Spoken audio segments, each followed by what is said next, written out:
किसी भी धंधे में इन्वेस्ट करने से पहले आपको ये देखना चाहिए कि उस कंपनी का इंडस्ट्री साइज कितना बड़ा है और इसमें कितना बड़ा बिजनेस पोटेंशियल कंपनी का दिखाई देता है। आपके सामने आज मैं कंपनी के बारे में बात करूंगा एंजल वन। और ध्यान से समझिए इस बात को कि ये इंडिया की एक टॉप 3 ब्रोकिंग फर्म है। ग्रो जीरोधा प्राइवेट कंपनी है। यही एक लिस्टेड स्पेस के अंदर एक पब्लिकली लिस्टेड कंपनी है एंजल वन। इस कंपनी के बिजनेस को समझने के लिए सबसे पहले हम मार्केट की बात करते हैं। आज की डेट में हमारे डीमैट पर परसेंटेज आपका पॉपुलेशन पे अगर लगाया जाए तो वो बन रहा है हमारा 11.5% का। तो ये सोचिए कि ये अभी पेनिट्रेशन जो है अगले 5 सालों में बहुत बड़ा लेवल होने वाला है। तो आपको ये दिखाई दे गया कि मार्केट के अंदर ग्रोथ का अभी भी मोमेंटम बन सकता है फ्यूचर में। दूसरी बात, मार्केट शेयर की अगर मैं बात करूं तो एंजल वन के पास आज की डेट में 15% के आसपास का मार्केट शेयर है। लास्ट ईयर 14% था। तो जैसे जैसे कंपनी ग्रो हो रही है, कंपनी मार्केट शेयर भी अपनी तरफ खींचती हुई आ रही है। और इंक्रीमेंटल मार्केट शेयर इस कंपनी का 22% का है। तो नए कस्टमर्स जो जुड़ रहे हैं कंपनी के साथ, उनकी ग्रोथ रेट पुराने कस्टमर से भी बहुत तेज़ है। तो ये भी एक कंसिडरेबल अमाउंट होना चाहिए आपके दिमाग में कि कंपनी की बिजनेस एक्टिविटीज़ के अंदर कंपनी एक रैपिड एक्सपेंशन की तरफ काम कर रही है। तीसरी इंपॉर्टेंट चीज़ क्या है कि कंपनी का आपके हिसाब से ये होगा बिजनेस कि ब्रोकिंग फर्म है, हम ऑर्डर डालते हैं, उसमें से कुछ कमीशन या कुछ पर ट्रेड कमाई कंपनी को मिलती होगी। नहीं, इन कंपनियों की जो ब्रेड एंड बटर है वो है क्लाइंट फंडिंग बुक पे। आपके दिमाग में ये होगा कि किसी के पास डीमैट अकाउंट में पैसा पड़ा हुआ है शेयरों के अंदर, और उसको अगर डीमैट पे लोन चाहिए। यहाँ पे ब्रोकिंग फर्म्स की मेजर कमाई बैठी होती है। कैसे? कंपनी ने 2-3 साल के टाइम पीरियड में 1100 करोड़ की क्लाइंट फंडिंग बुक को आज की डेट में 3500 करोड़ के आसपास का खड़ा कर दिया है। तो आप ये सोचिए कि इनके पास जो कस्टमर्स जुड़ रहे हैं, उनको अगर ये value added service as a client funding book दे रहे हैं तो इस नंबर पे कंपनी को ब्याज की इनकम आती होगी। अब आपको ये समझ में आ गया कि ये लोग पहले कस्टमर को जीतने के लिए मेहनत जो करते हैं, वहाँ पे क्लाइंट एक्विजिशन कॉस्ट लगती है, जिसको कंपनी ये कहती है कि हम नेट इनकम का 10% के आसपास का खर्चा बिठाते हैं इन चीज़ों पे। यहाँ पे आपको ये समझना पड़ेगा कि जो कस्टमर्स नए जुड़ गए हैं, उससे कंपनी शुरू में पैसा नहीं कमाती, लेकिन जैसे जैसे इन कस्टमर्स का काम बढ़ना शुरू होता है एंजल वन की पैप पे, वहाँ पे कंपनी अपनी वैल्यू एडेड सर्विसेज भी देना शुरू कर देती है।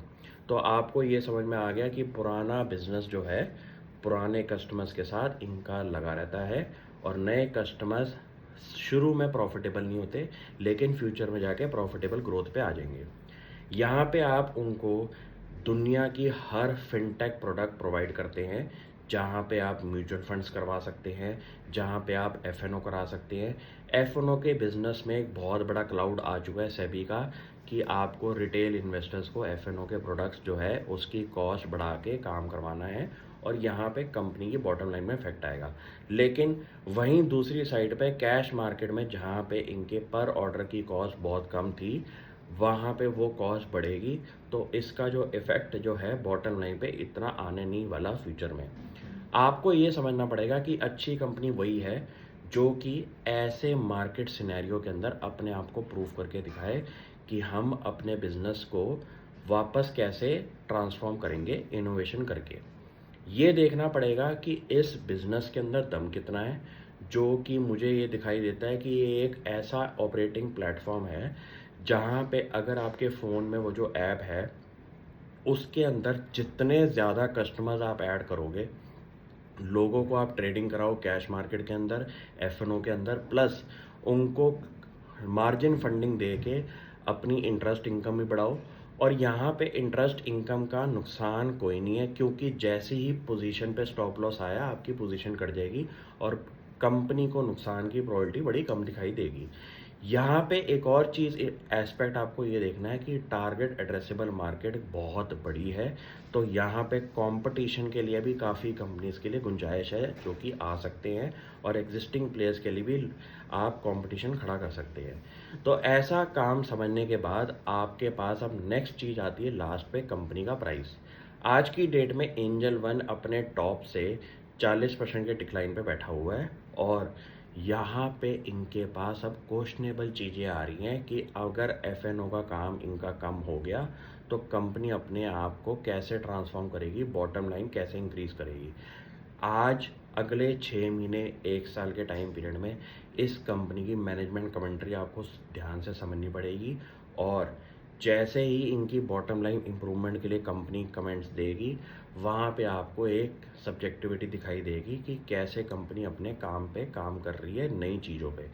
ये ऐसा टाइम पीरियड होता है जहाँ पे हर अच्छी कंपनी एक मेजर डिक्लाइन के बाद मैनेजमेंट कमेंट्री के ऊपर निर्भर रहती है कि अपने बिजनेस को इनोवेशन करके कैसे वो वापस ग्रोथ स्टेज पे लेके आएंगे। यहाँ पे मार्जिन्स की कोई गुंजाइश नहीं है, क्योंकि उनका ब्रोकिंग बिजनेस एक बहुत बड़ा कैश काउ बिजनेस है, और एड्रेसेबल मार्केट इतनी बड़ी होने की वजह से ग्रोथ का मोमेंटम भी आगे जाके दिखाई देगा। ये स्टॉक आज अपने बुरे वक्त पे खड़ा हुआ है, लेकिन बुरा वक्त अच्छी कंपनी के लिए छोटे टाइम पीरियड के लिए होता है।